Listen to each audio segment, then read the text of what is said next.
Hello, I'm Kia Edwards, and I'm here today with Dream Productions located at Zacuto Studios.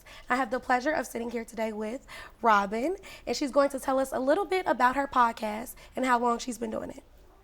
Thank you so much for having me. So, yes, my name is Robin E. I'm the creator and host of Pillow Talk Podcast.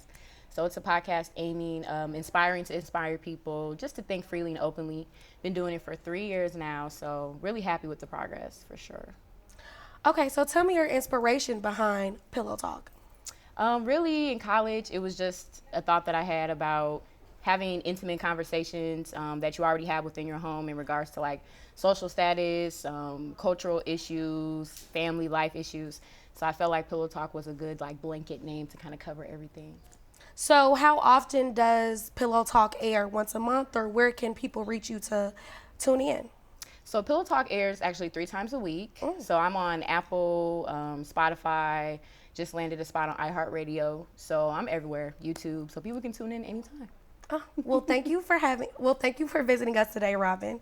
That's it for Dream Productions. Signing off.